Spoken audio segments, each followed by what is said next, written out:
folks, welcome back to the ABC Journeyman. I am the Custard Prophet, and this is episode 10 here at Bashley, and things are going well. It's a test. I swear FM is trying to test me. After last episode where things had been made difficult, but we continued to battle on and get good results. It's got harder. It's got even harder, and I'll show you why.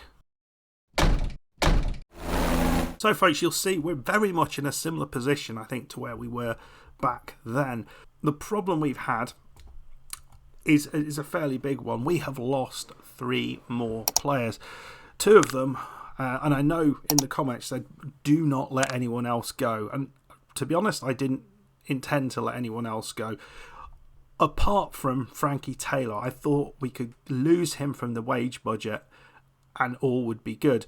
However, what I hadn't accounted for was that Henry Arnold and Vivaldi Chiempi would leave. And because they weren't contracted, there is nothing I could do about it. There's a bunch of people who'd come in for them with offers and they'd always said, nah, not interested. But as soon as we start doing well, as soon as we were using them effectively, Chiempi was the top assist maker in the league. As soon as we were doing that, both of them leave within about a few days of each other.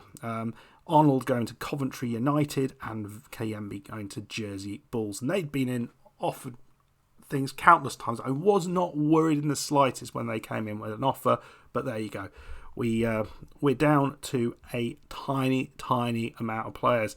We have brought in one player, Dan Cousins, who is this lad here.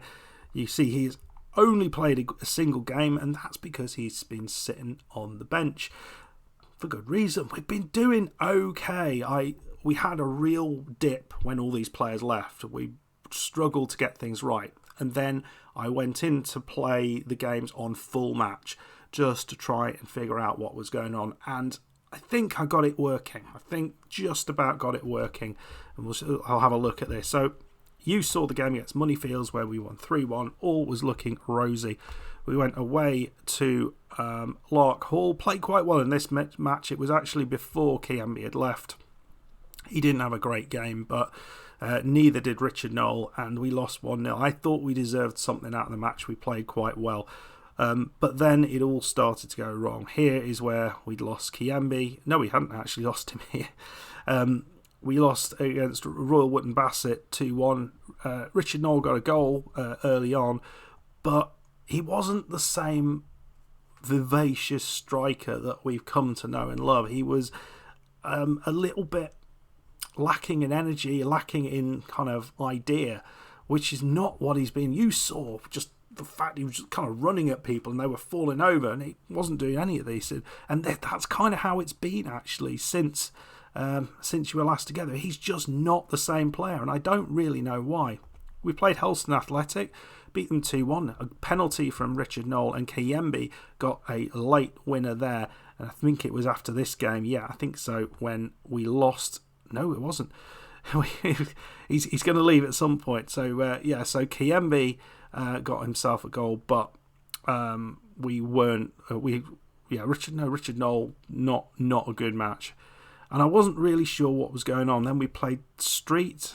It's at this point Chiempi left. There we go.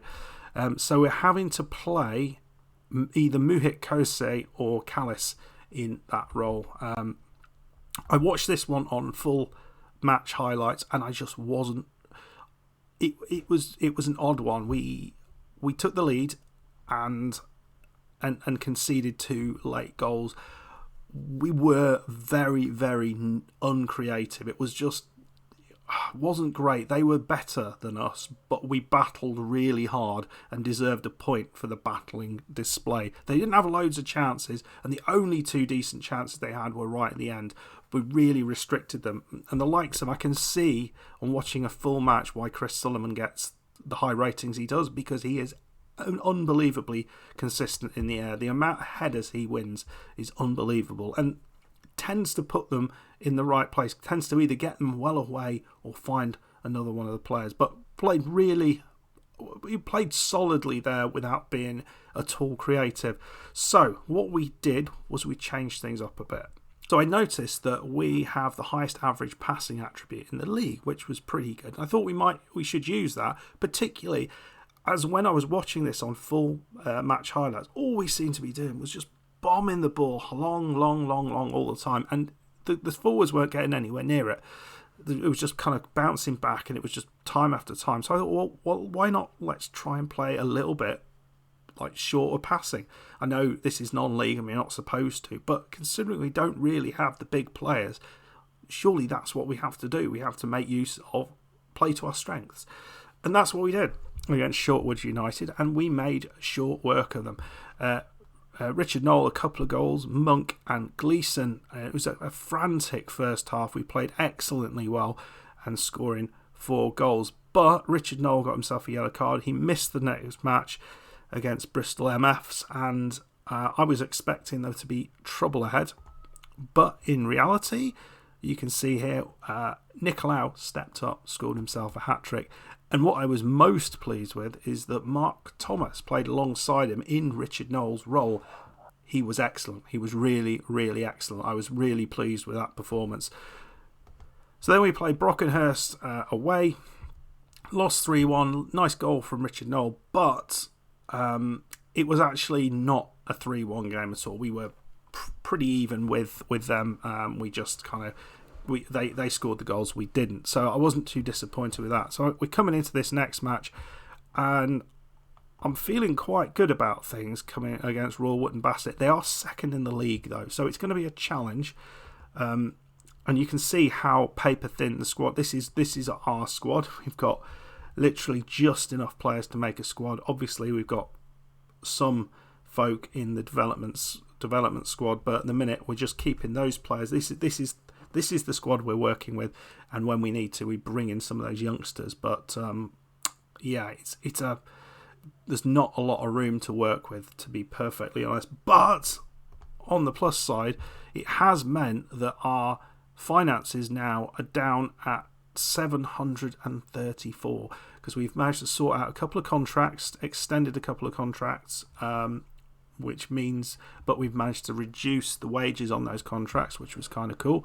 We're in the process of sorting out Richard Knoll's contract. No, it has been sorted out. I didn't see that email come through. So he has got a slight increase in wage by £10 a week, but Woolridge and Hollard both signed contracts, and they both had a reduction in their wage by both 10 quid in a week. So we are 10 quid better off. So I'm going to have a look and see who else I'm going to think about signing up. I think Frankie Monk will be a good person to do. Gleeson's already there. And then I need to sort of figure out from these other ones, do we want to keep James Barlow and Mark Thomas in the team? After his performance earlier, Mark Thomas, yes. I'm not sure about Barlow, not sure about Dida either. And that's pretty much it, bizarrely. There's hardly any, it's just such a small squad to worry about. And then some youngsters as well to think about there. But we're in a good place. It's not terrible.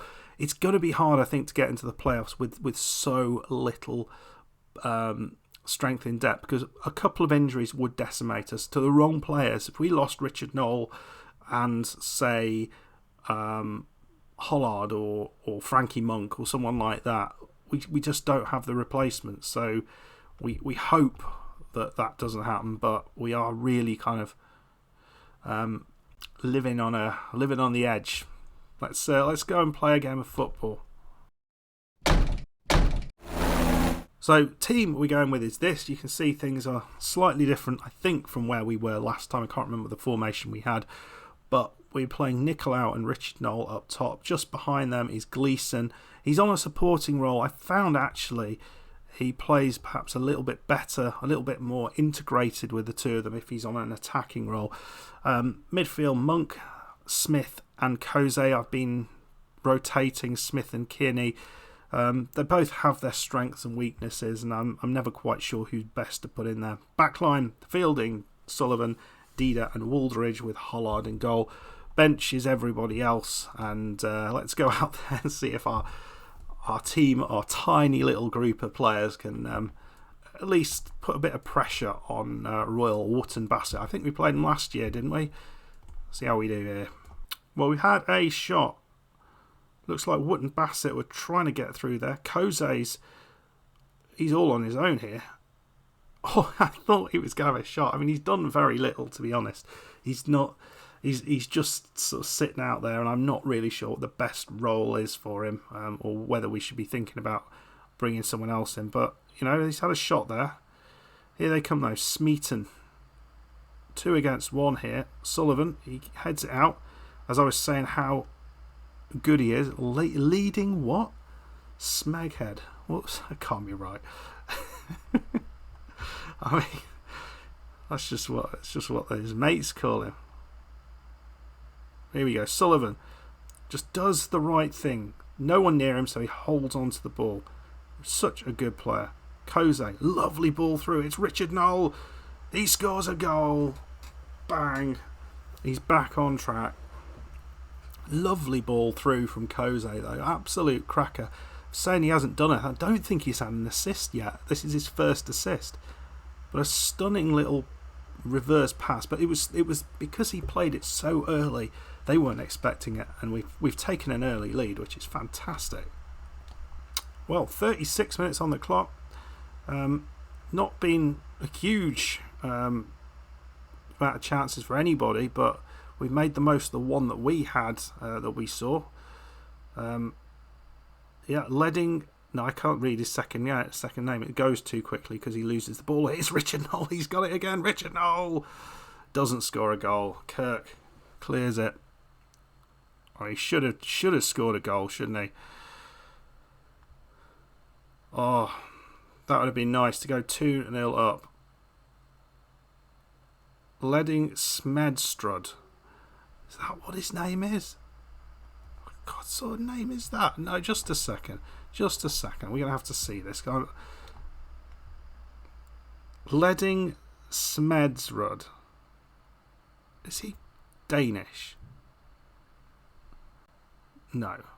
He's got to have like a second nationality, a Danish or something like that, doesn't he? Surely. Information. Oh, look at that. Yeah. He's fluent Dane. He's a Dane. There we go. That makes more sense. Right. Little aside. Right. Nikolai. Sullivan. A chance there. And the problem is, when he's heading in an attacking way, he's just not very good. But quality first half. We deserve to be ahead according to the XG. We had one big chance which we didn't score. We did score what probably our best other chance. Pleased with that. I think we have to just carry on in the second half along the same lines. Hopefully we can just win this 1-0. Right, I've got the football right in the middle of the screen. That's a bit unhelpful. Cook, their goalkeeper, launches it upfield. The Dane there gets his foot to it. Galty. And a bit of a hopeful shot there, and it was fairly close, but the goalkeeper was never really worried. Long way out for a free. Oh my God, that's gone in. Jesus Christ. It just dipped right at the end there. I mean, what a free kick. You would never likely to see a better free kick than that. I mean, look at that. Completely in the top corner. Oh, that is absolutely ridiculous at this level. Oh, nuts. Right, one change. Kearney has come on in the middle of the pitch. Oh, I'm gutted about that. Here's Koze. And he put a beautiful ball through. Oh, they've done it again. Their goalkeeper has saved them a second time. That was a glorious chance. We should absolutely be winning this. Both strikers have had just brilliant chances to... Yeah, both strikers had 2 amazing chances. We've made a change at right back. Waldridge has moved to left back, and we brought Cousins on on the right side. So we'll see whether he can offer something going forward. Lovely ball forward. Richard Knoll. It's a penalty. Kirk has knocked him down. Is he going to get himself sent off? Richard Knoll, his penalties are a little bit on the dodgy side. He does seem to get very close to the goalkeeper a lot, but that one was gorgeous. And we go 2-1 up, and I think that was absolutely deserved. So Richard Knoll with a couple of goals. So just put time wasting on, and Gleeson has gone off. We brought Barlow on, and we've won. We have beaten the second place team. To be fair, looking at that, it would have been very disappointing to lose against a free kick like that. I mean, yes, it was one of the best free kicks I've ever seen, but you think, well, if they've done nothing else all match, that's not how you want to end up drawing the game. So very, very pleased to get the win there. Absolutely deserved. And this team, which is so tiny, goes on. We carry on. What's that done? I don't think we were going to get in the playoffs with this, but I mean it pushes in the right direction, doesn't it? And here we go. Look at that. We're 36, just 1 point behind Hamworthy United, 3 behind Wellington, and the likes of Helston and Bridgewater coming up close behind us. But a great late goal there from Richard Knoll, really important and absolutely well deserved. So, not quite sure what we're going to be doing next up. The issue I can see, the next issue I can see on the horizon, is that one of the promises I had to make to 2 or 3 of the players was that I would improve the training facilities. We're not going to be able to improve the training facilities because we have no money at the club. That's a bit of an issue. So that might cause a little bit of friction at the club. And I don't know whether that's going to say they're going to say, oh, I don't want to be here anymore, or whether they'll just accept it. But we will see. Anyway, in the meantime, I don't know whether we should come back for the Cadbury Heath game. I mean, what interesting one. We've just played second place. Why not try and go up against the first placed team? And then we'll be kind of close to the end of the season. We'll have an idea whether we are going to be, in that playoff picture or outside of it. At the minute, this season has gone beyond my wildest dreams, to be perfectly honest. And despite things just continually going wrong, we're still standing strong, aren't we? We've still got the leading assist maker, even though he's not in the team anymore. Player of the match, and Richard Knoll is just awesome, and he's here for yet another year. So that is good news. Anyway, folks, I hope you enjoyed this. If you did, hit that like button. Let me know what your thoughts are on just the chaos of finances and what the heck we do about that. Someone said altering or moving the scouting budget over, but I'm a little worried about doing that, because if we completely get rid of our scouting budget, and I don't think we've got a lot in there, well, that's potentially going to mean that we can't find those loan players, and they're basically the lifeblood of this side. So I'm not sure that's the right thing, but let me know what your thoughts are on. Anyway, yeah, please like the video, subscribe, and I'll see you next time. Goodbye.